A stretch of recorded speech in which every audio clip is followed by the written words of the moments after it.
lovely to see you all back in person after 2 years of not being here, enjoying the lovely discussions, the sessions.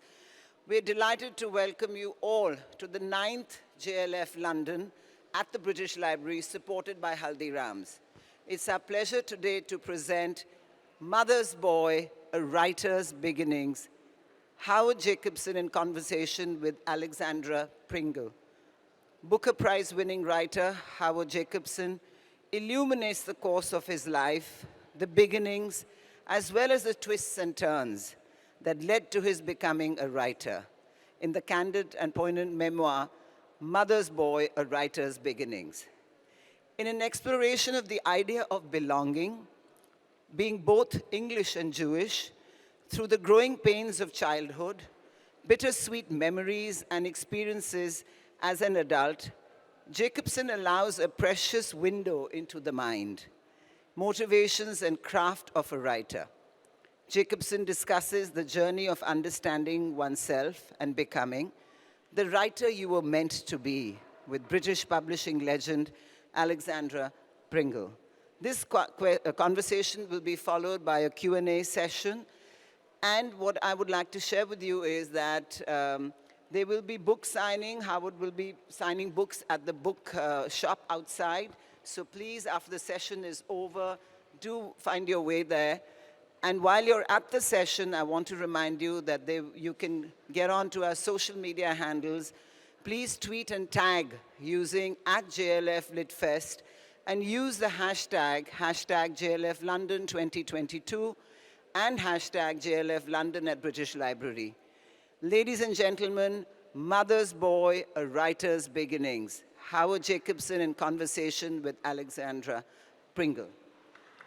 Welcome. Hello, everybody, and welcome. So the last time I saw Howard was in January 2020, and we were sitting at Jaipur Airport on our way home from the Jaipur Festival. And he turned to me and he said, "There's a plague coming." And I said, "No, Howard." And I thought, what a doom-mongerer. And I said to him, "Yeah, I've heard something, but it's not as bad as SARS." And he said, "Oh no, it is much, much, much worse." And of course, Howard was right. So it's lovely to see him again after this break. And we've been through all of this. So Howard, as you know, is one of Britain's major writers and one of our cleverest and funniest writers. He's written 16 novels and 5 works of non-fiction, and I was incredibly lucky to be at his table when he had the absolute incredible joy of winning the Booker Prize for the Finkler Question. And now he's written a memoir, and I think it is a classic. But it's not just me that thinks that. Melvyn Bragg and William Boyd also think that, and they should know, being very educated and distinguished men, unlike me. It is, of course, very, very funny, and it has many layers to it. It's immensely touching, thoughtful, and interesting about many things, including what it is to be a Jew and what it is to be a writer. I thought we'd begin with Howard reading the very opening of the book. Okay, I will. This working? Yes.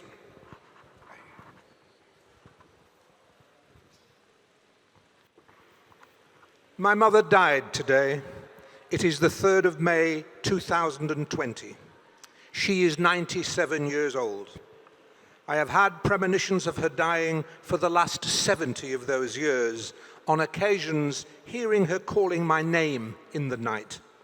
But last night she was silent, and today she crept under the radar of my forebodings.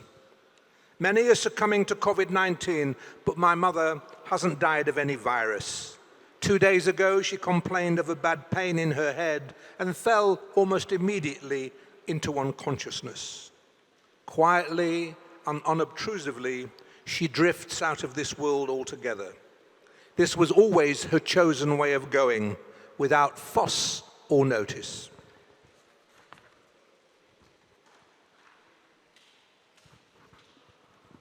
I'm upset that the pain of which she complained was in her head. She feared for her head. I too, when I was small, feared for her head. As a young woman, she suffered migraines so badly that when she went to bed with her hands over her eyes, I was afraid she would not survive the night. Ours was a mental relationship. It was our heads that joined us. I dread dying with a pain in mine. We'd spoken on the phone a few days before she died, and but for my having to repeat everything I said twice, 3 times if it was a joke, we'd had a good conversation. At the beginning of the year, when the virus was first mentioned, she'd expressed surprise I was taking any precautions. "Oh, Howard, you aren't worrying about that, are you?" As though she hadn't schooled me to prepare for the most apocalyptic eventualities.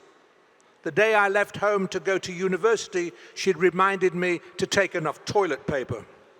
What, for 3 years? Until you settle in. I think Cambridge will have toilet paper, I said, but I took a roll just in case. Yet now that we really did have to contend with a calamity equal to her anxieties, she had turned perversely carefree. "Oh, Howard." By the time of our final conversation, Howard, every time I see a word that begins with H-O-W, I think it's my name. But by the time of our final conversation, however, she had rethought and was back to her old apocalyptic self. "It's going to kill us all," she said, after which she moved on seamlessly to cheese. I'd been sending her gifts of mature cheddar cheese because we all love mature cheddar cheese in our family. Grilled on toast, ideally, and because she can't eat chocolates and doesn't like flowers. This cheddar cheese grills especially well. "But I don't want you to spend a fortune on me," she said. "Must be costing you everything you earn." I told her I could just about afford it. Her reasoning wasn't always easy to follow, but I thought I could see what led her to ask next how my book was going. "It's okay." "What is it again?" "It's a memoir." "What's it about?" "Me, Ma, what do you think?" She sounded concerned. "Is that a good idea?" "Probably not." "What about you?" "About how I became a writer." "You were always a writer." "I know, but I was 40 before I actually wrote anything." "So what was stopping you?" That's one of the questions I'm asking in my memoir, but the short answer is being Jewish. "Oh no, not being Jewish. You aren't going to be horrible about Jews, are you?" "I hope not," I said. "After all, if it was being Jewish that held me back, it was being Jewish that got me going." I have said her reasoning took unexpected turns, but what she said next soared into the realms of the fantastical. She told me she loved me. I'm ashamed to say I roared with laughter. "Ma," I said, "that's not the kind of thing we say to each other." And it wasn't. Love talk was not us. "Well, I do love you," she said. I should have known then that she was dying. I'd laughed, but I was overwhelmed by feelings I didn't recognize. "I'm glad," I said. And then I plunged into the deep, dark chambers of the hitherto unexpressed. Because I love you. There, said it. She nearly 100, I in my 70s, and we'd finally said that we loved each other. It astonishes me. What, that we'd said it, or that it had taken so long? Both.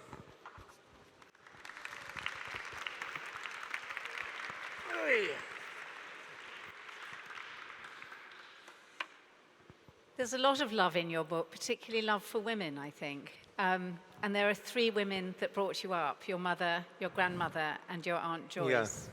Do you talk a little bit about the 3 of them? My mother was very young when she had me. I think she was 19 when I was born. The family was young. She was an uneducated woman, but she read books. She left school at 14, but she read books and loved libraries and loved going to the theatre. She'd educated herself. as had her sister, who was even younger than her, who'd educated herself, and their mother, my grandma, who was also a young grandma. So these three relatively young women, I was their gift. I was my mother's first child, and as far as I'm concerned, I should have remained her only child. And for 4 years, I had these three women to myself. They adored me. Whatever I was like, they adored me. They thought I was brilliant. They said, he's such a brilliant child. And I played up to them. I did little dances, and I made up rhymes, and I sang songs. And they were my companions, really. They were short. All my family is short, apart from me. And they were like my little girlfriends. I had this family of little girlfriends who loved me, and I loved them. And it was paradise. We were in the Garden of Eden together, but then a snake came into my garden 4 years later, and that was my brother. But that's another story. You say somewhere that you wanted to have a girlfriend and couldn't understand why you didn't from the age of 6. Which is quite young. Do you think that's connected to this? I think I exaggerate. I think it was from the age of 4, actually. I can't remember any time in which it was to do with these women, wasn't it? It must be to do with, I say they were like little girlfriends, and that was what I wanted. Presumably when my brother came along, and the sad thing about when my brother came along was that the language of appreciation changed.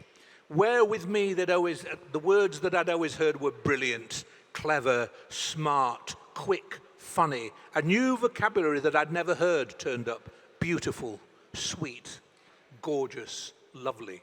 Isn't he lovely, I heard. From the other room, I'd hear the sounds of women. There's a Yiddish word, knitching. Knitching is when you do that, and you can hear, when you've got little baby cheeks, they make a squeaking sound. My brother squeaked more than it was right that a child should squeak. So there they were, knitching and squeaking, my brother, and saying, isn't he lovely? I'd never heard that. I'd heard, isn't he smart, isn't he brilliant? So I felt excluded. So it might be that from that age, the age of 4, I needed to find an alternative to these three women, and I probably spent the rest of my life until at last I found one, finding the ideal girlfriend to replace them. And I really did want a girlfriend, and I would look at other people.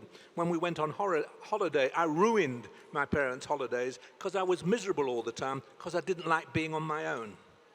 I don't know what age I was when I would have said I wanted a mistress. I wouldn't have wanted a mistress at 4, but by about 7 or 8, I was thinking a mistress might have been a good idea. It was the hand-in-hand thing, and I used to look at the way men put their arms on women's shoulders, or women put their arms around men's shoulders, and I thought, that's for me. And for years and years, of course, I had no such companion. I didn't have one. I think it's an interesting thing that nobody talks about. How romantic it is as a woman to have a son, to have a baby son. People talk about girl children and boy children as if they're the same, but I think that there is an incredible romance, and it's not talked about much. A romance that the mother feels. Yes, I think the mother feels, and I hope the boy feels back. I say this as a mother of a son. What if the romance my mother had was with my brother and not me? Well, you can have more than one romance in your life, can't you? But it still means if she'd felt romantic about me and that my brother came along and she felt romantic about him, it still means she was unfaithful to me, doesn't it? Well, Howard, you do talk later in your book about being in love with 2 women at once. So my mother can be in love with 2 sons at once? Yes. Well, I see it. But in my heart, I can't feel it. No, because you can't forgive it, can you? No, I can't forgive it, no. You started to write this book while your mother was still alive. Do you think that if she were alive now, it would be a different book? I think it may have been, well, remember I'd written half of it before she died, but then there was a lot of rewrites. It may have been a less nostalgic book, though I'm a very nostalgic person. I memorize, I memorialize everything, absolutely everything. I drive my wife, my beloved wife. I finally found the girlfriend I was looking for, aged 4. It took me a long time. But I say to her, do you remember that wonderful day that we had and the sun was shining and we sat looking at the sea and then we ordered crab sandwiches? Do you remember what a wonderful day that was? She said, yes, I do. It was yesterday. And I just memorialized things that have just happened. So it might be that I was feeling, the minute my mother died, another kind of, it was already going to be a sentimental book, I think, another kind of sentimentality crept in. It might be that I felt freer. I was worried about what she'd think about things. She'd not really been reading me for a few. She died when she was 97, so it's understandable if in the last 10 years she hadn't read me much. I think she hadn't read me much in the last 30 years. She was frightened what she was going to find. And she would often say to me when I brought in the new book and I'd show her the new book, and she'd look at the cover and she'd look at it, she'd hold it up like her eyes were bad, and she'd lift up her spectacles to look at this book, and she said, you know what, darling? I like your first book. She always liked me, and I couldn't tell her how deeply insulting that was. I should have been glad that she liked my first book. I think the answer is yes. I think it might have been a touch more hard-edged had she. And also, of course, I didn't get some of the things which finally make it into the book, which are her diaries, which are fantastic, and which gave me a wonderful end to the book, I think, which gave the book a shape, I think, yes. And tell us a bit about the diaries. Well, when she died, my sister unearthed some diaries which she thought I would like, and she sent them to me. And they are fantastic. I mean, there's one year in which I follow her in the diary for her 17th. She was 17, utterly mature, not at school, wandering around Manchester, working for a milliner's, I think, and collecting for charity. The bombs are falling in Manchester. She's worried about the war. She's going to the theatre. She says at one point that she loved reference libraries. I just love reference libraries. She's going to serious theatre. She's going to the opera. No education whatsoever. She didn't come from an educated family. She'd left school at 14, and yet she taught herself all this. She read books. She read poetry to me when I was a little boy growing up. But the wonderful thing that the very touching thing that I didn't know, there's a passage in these diaries in which she suddenly says, ambition. Big letters on the top of this tiny little diary. Suddenly, ambition. I must have an ambition. And then she said, and I know what my ambition is. My ambition is to be a writer. I never knew she wanted to be a writer. My ambition is to be a writer. This is something for me to find after I'm just finishing a memoir about always having wanted to be a writer. It made me feel, was I living my life or was I living my mother's life? And with the disappointments I felt in myself. Because if you believe you're a writer from an early age, and you get to the age of 40 before your first novel comes out, you're pretty disappointed in yourself. So was I disappointing her as much as me? That I don't know. But when she describes the writer she wanted to be, it's just fantastic. She's living in a country house. She's thinking about pausing from her writing to go out into the fields and ride a horse. Ride a horse? My mother we don't ride bikes in our family, never mind a horse. So it was, and she describes the kind she'd like to write essays and lectures, she isn't sure what. Terrifically touching. In fact, my mother died during the pandemic, and like many families, we weren't able to have a proper funeral. But last year we were, and the whole family, not a funeral, but the whole family were able to go to the graveside and put stones on her grave, as Jews do. And I read from these diaries. And it was really quite wonderful because the whole family was there, and the thought of my mother horse riding just amused them so much that we all stood around the grave and laughed. But it wasn't, as you know, it wasn't contemptuous or derisive laughter. It was just a real appreciation of her. She was a laugher. She loved to laugh. It was my job to make her laugh. I was appointed to make, my father appointed me to make her laugh. He could make everybody laugh except my mother for some reason. I think living with him was just too vexatious for laughter. But I made her laugh, and my father loved watching me make her laugh. So I wasn't only my mother in one sense, I was my father in another sense, which is the story of the book, my being alternately each of them. Yes. So you were very young when you knew you wanted to be a writer. So you were 4 when you knew you wanted to have a girlfriend, 6 when you knew you wanted a mistress. How old were you when you knew you wanted to be a writer? 5.5. I was a child of words. I think because I had these 3 women who talked to me all the time, I became accustomed to words. And I liked words, I liked interesting them, I liked engaging them, but above all, I liked making them laugh. Making people laugh, but also particularly making women laugh was a pleasure that I acquired then. It's quite a personal thing to do, to make somebody laugh. I wrote a book about this, actually, a book about comedy, talked a lot about making somebody laugh. And I learned, what was your question? I've gone one. It was really sort of how old you were. How old was I? when Yes, you I knew. think about then. It was to do Yes. with words, it was to do with laughter, and then another thing crept in when I was a little older, and that was feeling I was foolish and feeling ashamed. I felt ashamed of myself a lot. This probably had to do with at the age of 5, stopping grown women in the park and asking them if they'd like to be my mistress. The expression on the faces of some were benign, some took me home, some slapped me, some just thought they'd never heard anything so preposterous in their lives. And I knew how preposterous I was. And the only way I could overcome my shame was to write little tales about them. Tell stories to myself or to anybody maybe even my mother, not my dad, he'd have been in his sleep, but my mother, I would tell stories about it. And I would write little stories about my shame. And I discovered that if you wrote about feeling ashamed, you could overcome your shame. You could surmount it. You could be better than it. And because with shame as I remember it anyway, was partly about imagining lots of people laughing at you, all around, all in the environs of your world, there were people laughing at you. And if I could laugh at myself sooner than they could, or if I could laugh at myself more heartily, or with more cleverness, or if I could be ruder to myself, crueler to myself, I'd prevented them, I'd anticipated them, and in a sense too, I'd beaten them. So very quickly I thought, telling stories is a way, writing would be a way of overcoming all the shames that it would appear to be one's human lot to suffer. And not much has changed. But it's at your bar mitzvah that you discover that you like public speaking, and I think you say that you decided if you didn't make it as a novelist, you'd like to be a comedian or a lyric tenor. Yeah, well, I was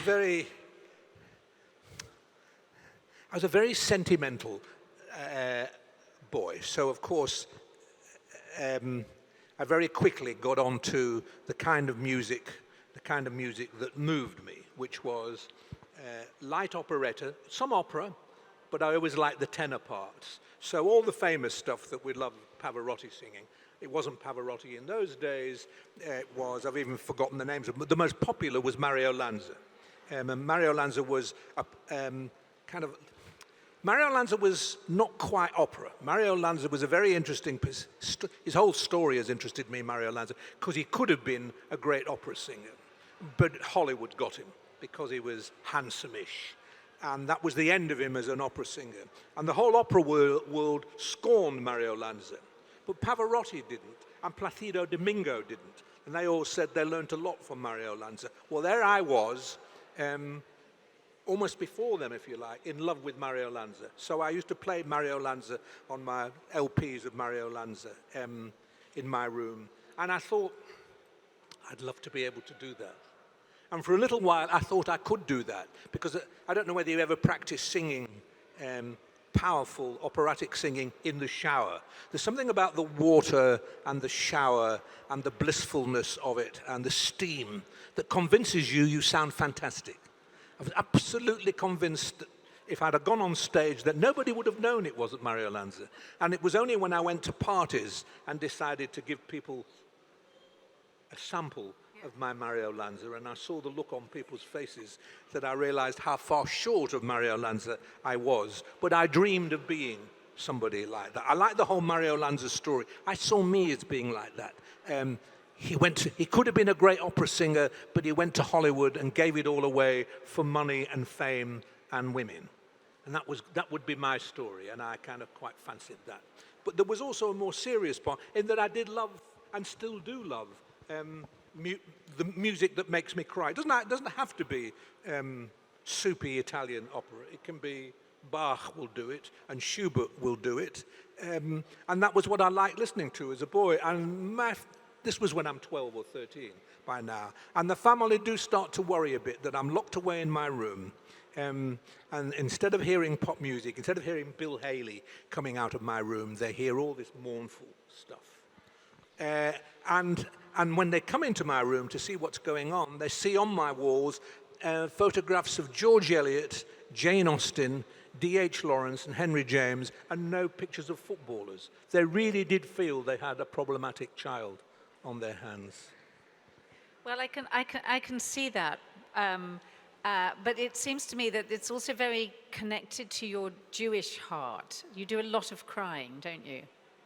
Yeah, Jews do cry a lot. And that's the music.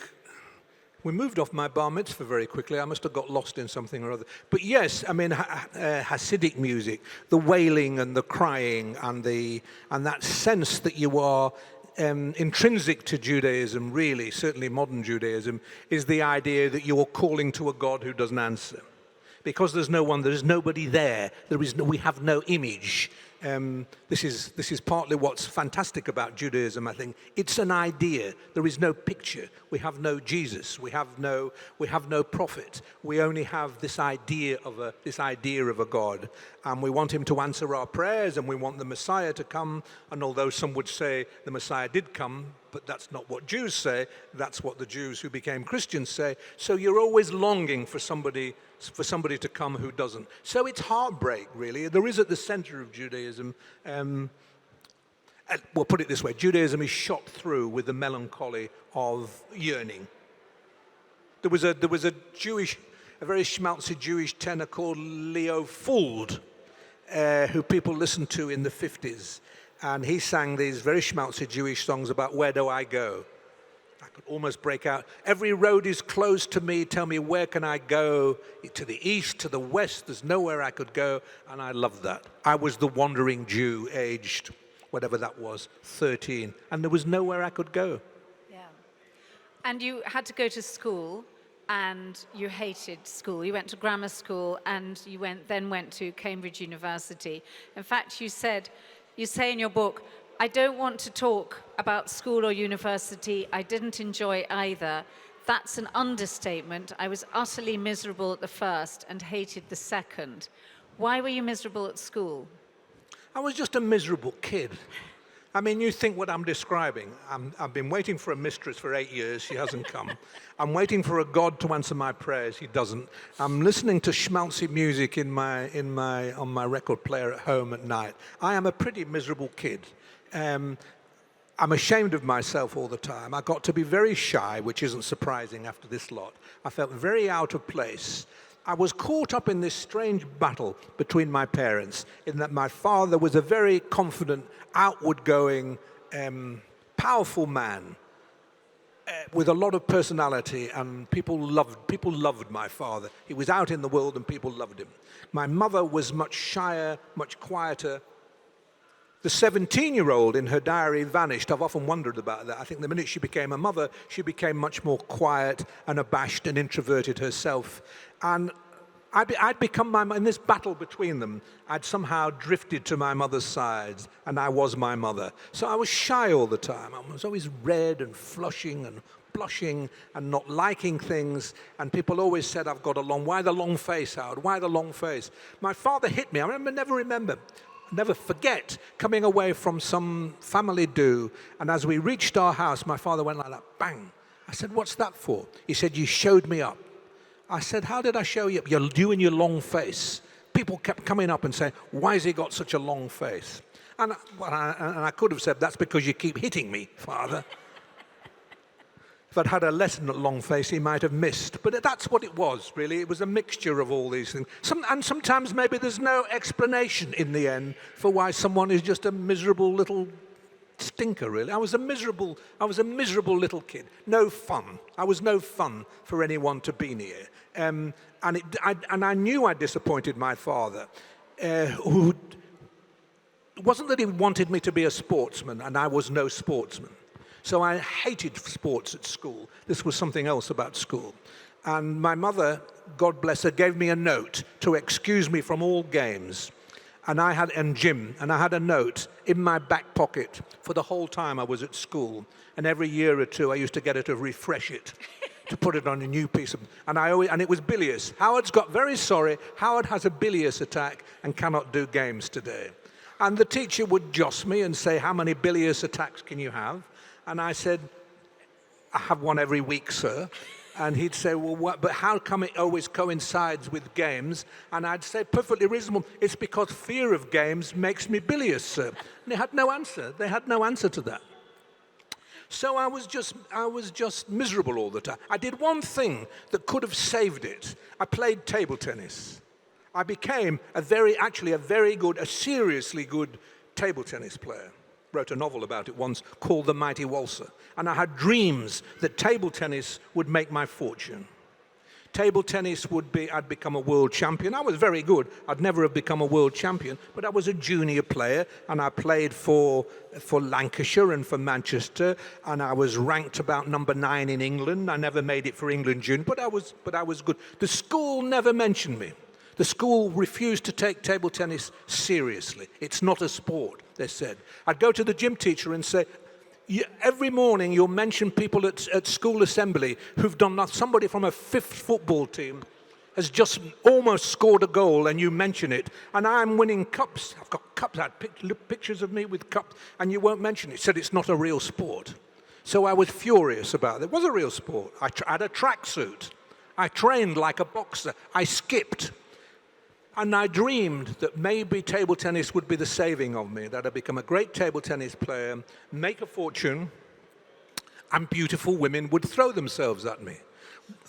Why I thought beautiful women would throw themselves at a table tennis player, I don't. But if I were to ask you here to name your favorite 10 table tennis players. Name the table tennis player you most long to be with when you go home at night and you turn the lights out and you're lying there on your own in bed. Who is the table tennis player you'd like to have in your arms? You see the mistake I'd made? But I got a good novel out of it. Well, that's pretty good.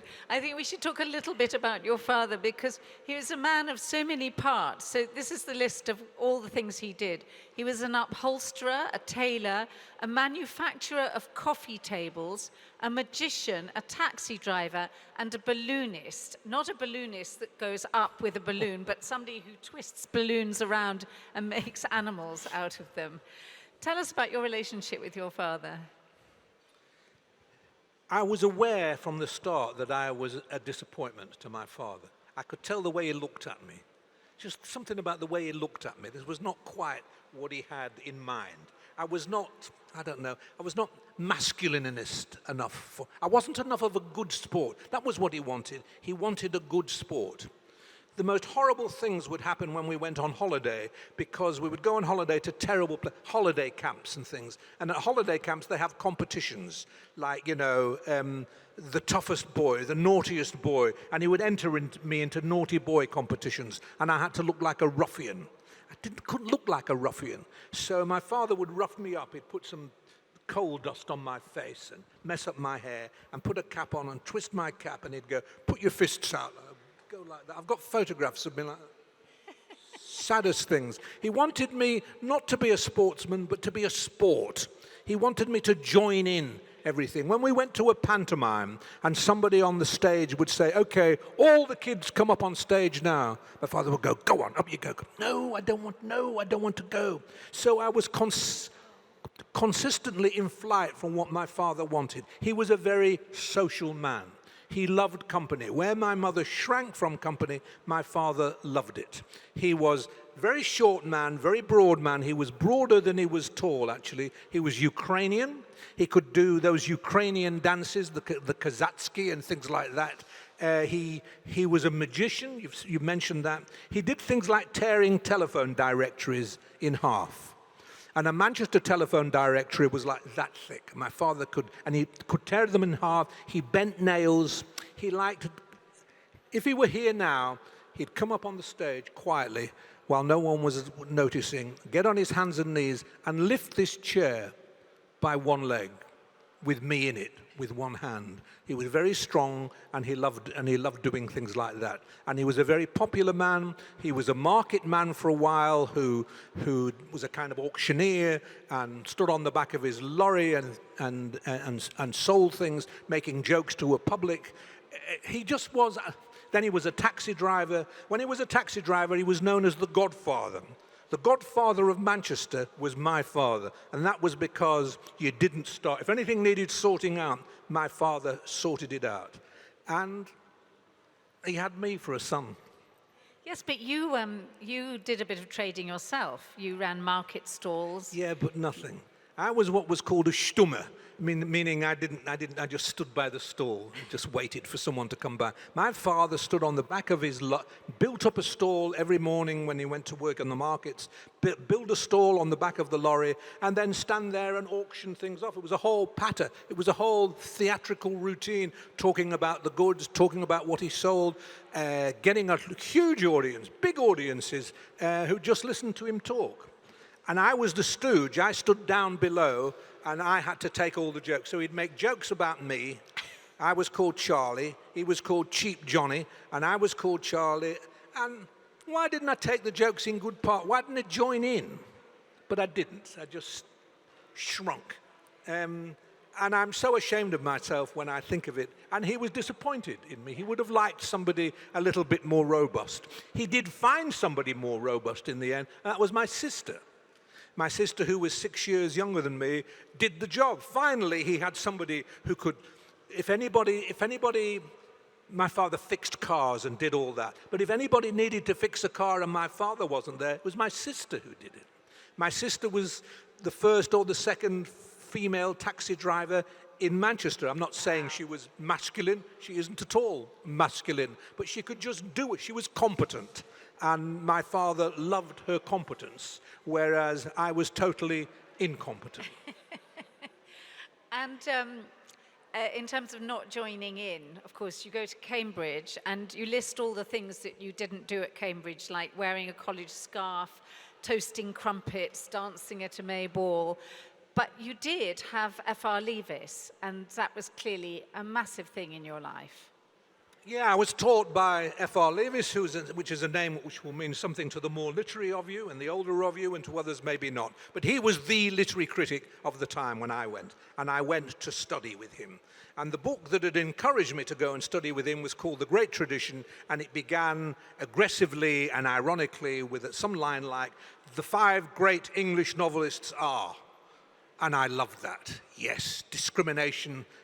People hated him for it. You can't say, he never said there were only 5. He just said these are the 5 great ones.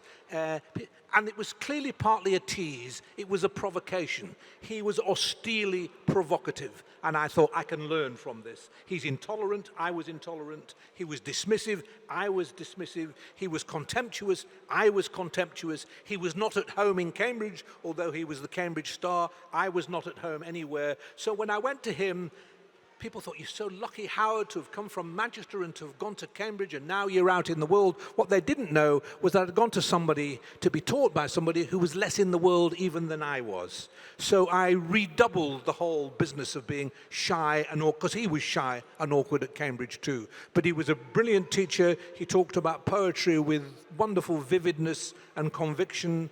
And I swore by him then, and although he's entirely out of fashion now, because you're not meant to be judgmental, I say you are meant to be judgmental. The more judgmental, the better.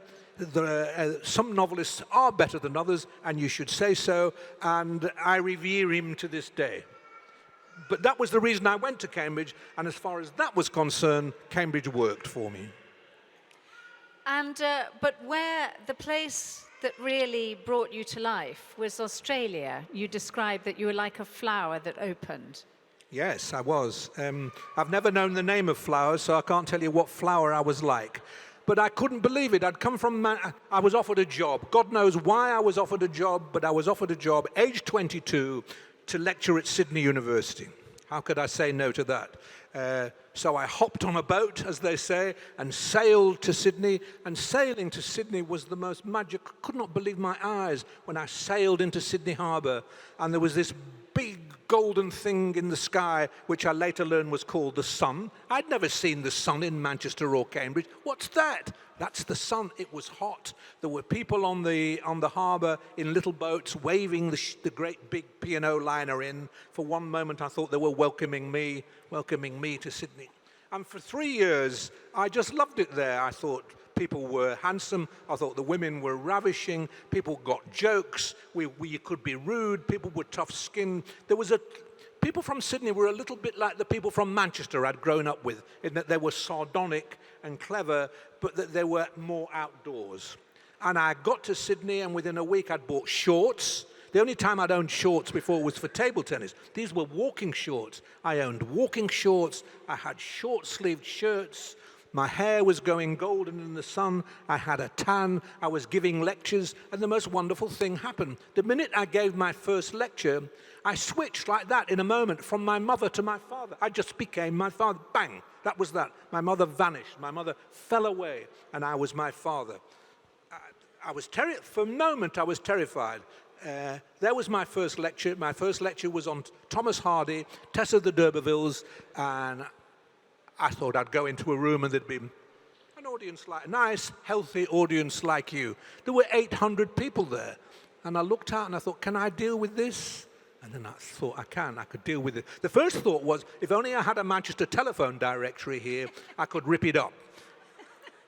But I was my father, and I actually did tear a page out of Tessa the D'Urbervilles. I said, this is rubbish here. Threw the page away, awfully showy. But I became my dad on his market stalls. And in a way, that changed my life. I was then forever, really, a bit more my dad than my mother. Well, we're nearly at the point of getting questions, but before that, we must get on to you writing your first novel. I mean, it took a long time. It took until you were 40, which, of course, nowadays 40 seems very young, doesn't it? But then it must have felt like nowadays 60 seems very young. No. But it's taken us 40 minutes to get onto you writing a novel. I think there's a perfect there is thing in that. Perhaps you'd like to just read the lovely bit on starting page 246, where you are actually finally writing it, and then we'll have some questions. Is it page 246? Yes, it is in mine. Let me see, because I'm using my... Can I use yours? Yeah. It starts under campus novel without. Okay, I've never read this in public before, so forgive me if I stumble. And a campus novel without a campus was what I ended up writing. Over a period of more years than I willingly remember, I wrote... Just a minute.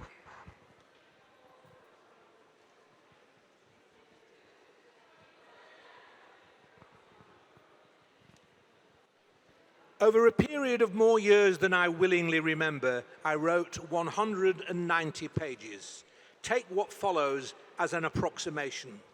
90 of them in my Wolverhampton flat, 30 of them on Bodmin Moor, 5 of them in the memory services on the M4, 10 of them in a garden in a pub in Bishop's Lydiard in Somerset, 5 of them in my head while trapped inside the old mill water wheel, and however many that leaves on side roads and bridle paths in the course of my searching out Cornish pasties in Devon and Cornwall. I'm living at this point partly in Cornwall with my second wife, who was an Australian. I grabbed myself an Australian while I was there. These I handed to Roz, my Australian wife, to read during a rare, peaceful weekend in Wolverhampton together. I put 3 bottles of Australian Shiraz on the table for her. Is this the bit you want me to read? Yes.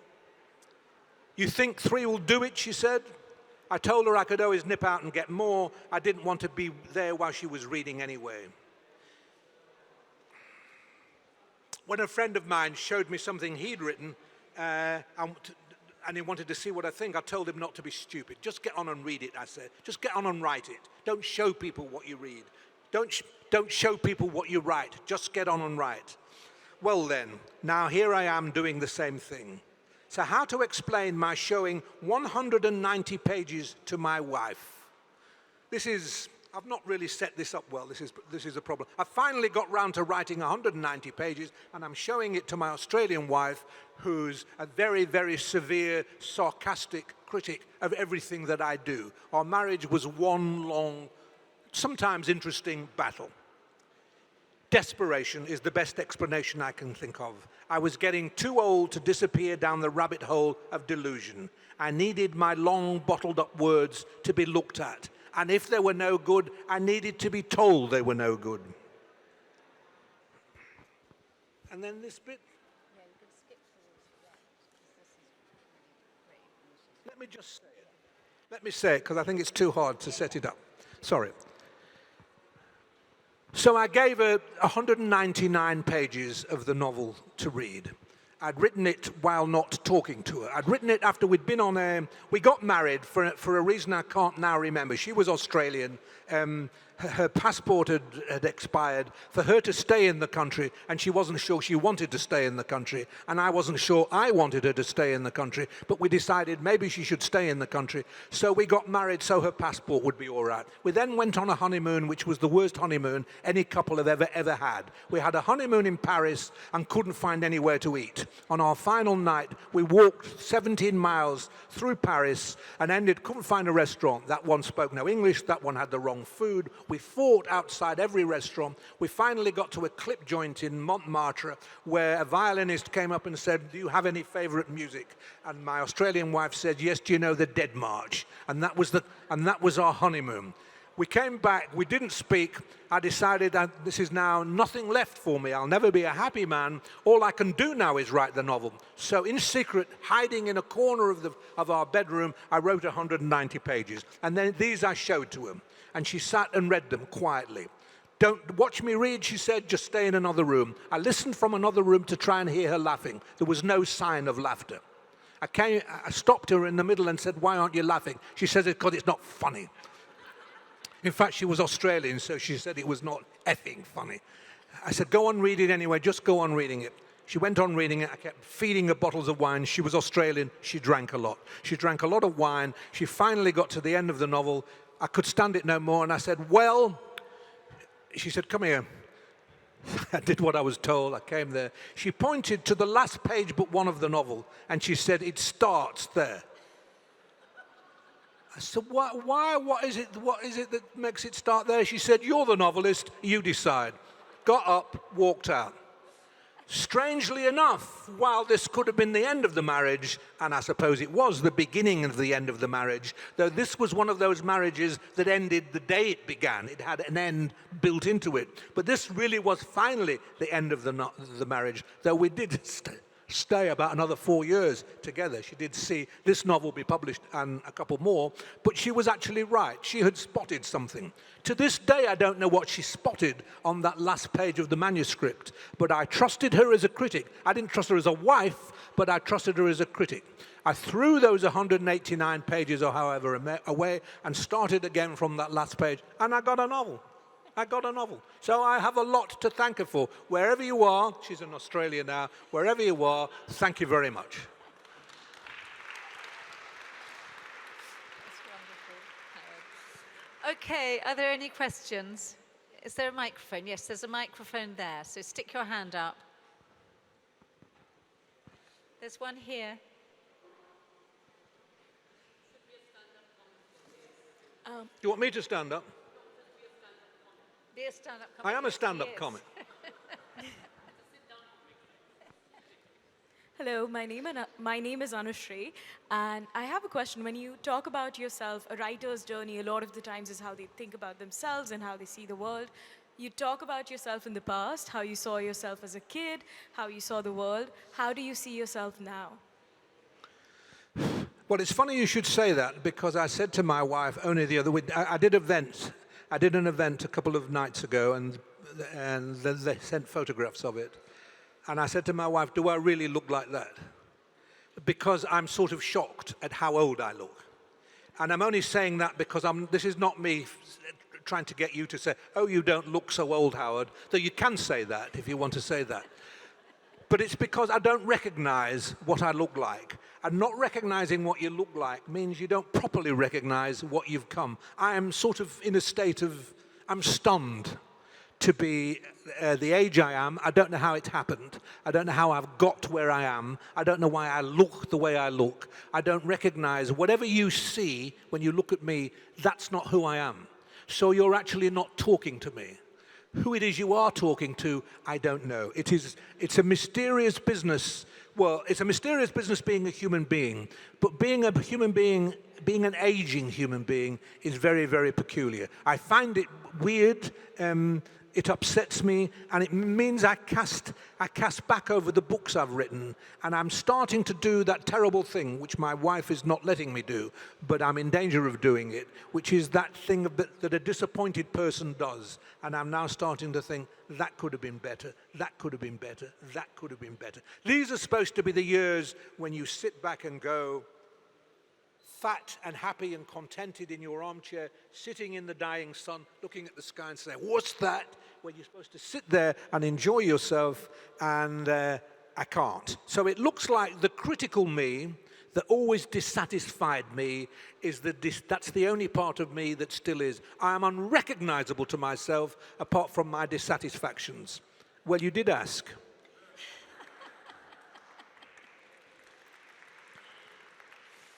Next question. There.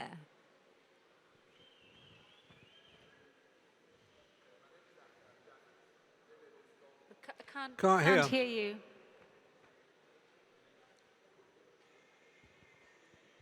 Hello, my name is Aftab Jaffaji. I have two questions. Firstly, do you feel as a writer you owe a debt of gratitude to your miserable years? And secondly, can we go back to the bar mitzvah, please? This is how the bar mitzvah goes. Rabbi Woolwick, Rabbi Saperstein, Rabbi Goldberg, my dear great-grandmother, my dear grandmother, my dear grandfather, my dear parents, friends, relatives, machatonim, my cup of happiness is overflowing to be with you tonight. That was what my mother got me to say. My mother wrote those words for me. They're the last words I ever allowed her to write. My cup of afterwards I went home and said, Mother, how could you talk about me having a cup of happiness? Everybody there in the thing roared with laughter when I said my cup of happiness. Overflowing, your son has got a cup of happiness that's overflowing. And because I knew at the time that it was no good, I then, as it were, took the reins over and started to do a kind of an impromptu speech. I suddenly found, I say that when I got to Sydney, I became my father. But at that moment at the bar mitzvah, I half became my father. Not that he could make a speech. He was no good. My mother wrote his speeches for him. But I found a confidence. And again, it was the same thing as when I got to Sydney. Something about a room full of people excites me. Something about an audience excites me. You excite me. Just your being here excites me. If you were to see me walking home in half an hour, you'd see a very... a much more downhearted, introverted, quiet person that you might not recognize. An audience calls something out of me. So that's the bar mitzvah speech. That's what happened. But do I owe something to my miserable? Yes, absolutely. And in fact, the only reason I wrote that, this is Mother's Boy is the story of writing a first novel. And the only reason I wrote that first novel finally was that I was more disappointed and more miserable and more ashamed of myself than I had ever been before. And the reason for that was that on top of all my other failures, I was teaching at an institution I probably very unfairly decided was just the pits. I was teaching in a town called Wolverhampton, which is the pits. You've got to have the nerve to say sometimes some towns are not very nice. The West Midlands of this country are not very nice, and Wolverhampton was the least nice part of the West Midlands. And I was teaching in a polytechnic, and because I am a snob and had studied English literature at Cambridge under F.R. Leavis, I thought I should have been teaching either at Cambridge or at Oxford or at Harvard, nowhere else. And here I was teaching at Wolverhampton Polytechnic. And it was worse than that. Because the Polytechnic didn't respect our department, which was made up of people just like me who wanted to be teaching at Oxford, Cambridge, or Harvard. We were all a very snobbish bunch. The poor students didn't know what we were talking about. We taught them highfalutin poetry in language that was not available to them. And the Polytechnic was so disgusted with us that they gave us rooms in the Wolverhampton Wanderers football ground. There was a football ground there, Molyneux. And they said, we'll give you rooms there. And we said, we don't want to go there. We don't like football. We've got nothing to do with football. And they said, we will give you rooms where you will be able to look at the ground. And when you're teaching on a Saturday afternoon, you'll be able to see the match while you're giving lectures. That was what I'd been reduced to.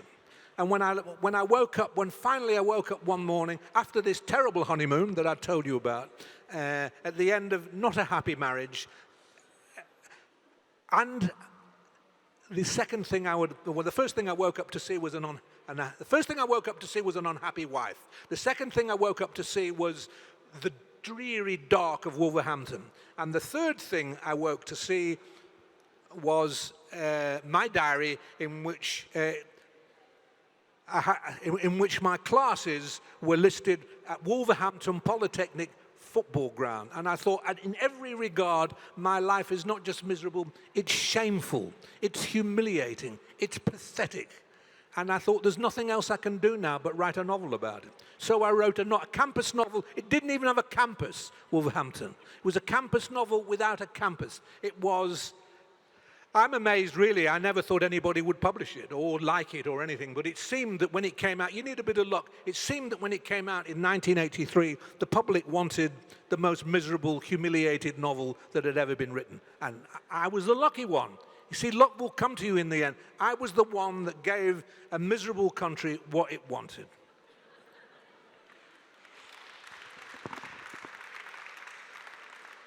And your publisher was my first boss, Carmen Khalil. Aha.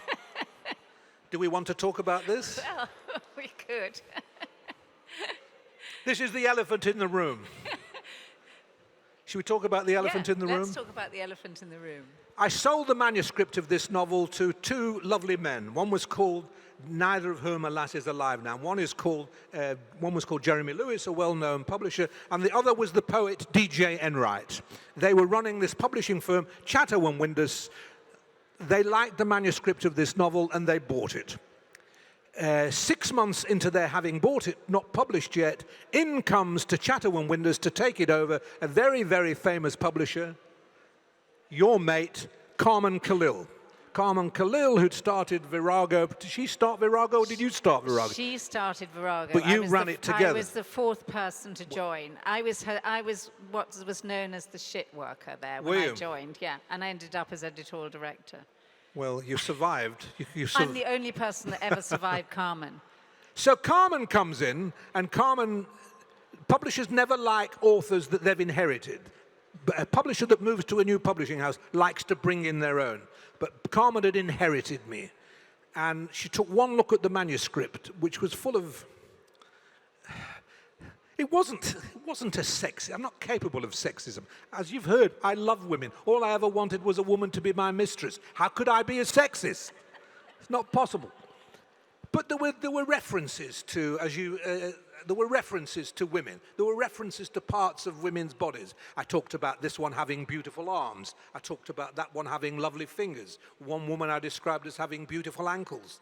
Carmen didn't like that stuff. So she took the manuscript and she took a blue pencil and she put a pencil through every reference to a woman's parts. Every reference. She put a pencil through it. So I went to Jeremy Lewis, the person who'd bought the book, and said, what do I do about this? Oh, ignore it. She does this to everything by a man. Ignore it. She just doesn't like men, and she doesn't like books by men. Okay, I did all that. She never looked again to see whether I'd taken any notice. I took no notice. But she did ring me up once when I was, at this point, living still, well, obviously I was because the novel had not finished, living with my Australian wife in Cornwall. And Carmen rang me up in the house in Cornwall and said, Howard, I don't know what I'm going to do about you. I said, in what sense? She said, nobody knows who you are. In London, nobody knows you. I said, I know, but that's because I'm teaching in Wolverhampton half the year and living in Cornwall the other half of the year. She said, you've got to come to London and have an affair with somebody famous. She spoke so loud that my wife could hear it. My wife was sitting at the other end of the room, and she said, "She means her." And I didn't come to London and have an affair with Carmen. I never propositioned Carmen, nor did she proposition me. And in fact, the only reference to anything suggestive between us was made by her when at a party that she gave for the publication of my novel and the publication of 7 other novels. We stood in a line, and she went along us all like a sergeant major inspecting us. And she went, "You're a wonderful novel. You're so wonderful. You're such a wonderful writer. You're Howard Jacobson. What am I going to do with you?" And I said, "Well, publish me." She said, "Yes, well, that's not going to be easy. Do you know, Howard, if you ran naked down Bond Street, I wouldn't be able to sell one of these novels." And I didn't run naked down Bond Street, and true to her word, she was not able to sell one of my novels. In fact, this particular novel, which was my first novel, would have died completely had it not been that for a paperback publisher. So if you are a writer, things have probably changed a lot, but if you are a writer, my advice would be, don't despair when your hardback publisher doesn't sell a single copy, because a paperback publisher might rescue you. And I was rescued from, and this is your friend? My ex-boss. Ah, okay. Okay. I used to wake up crying in the morning. I was so frightened of her. We should have been together, because I went to bed crying at night.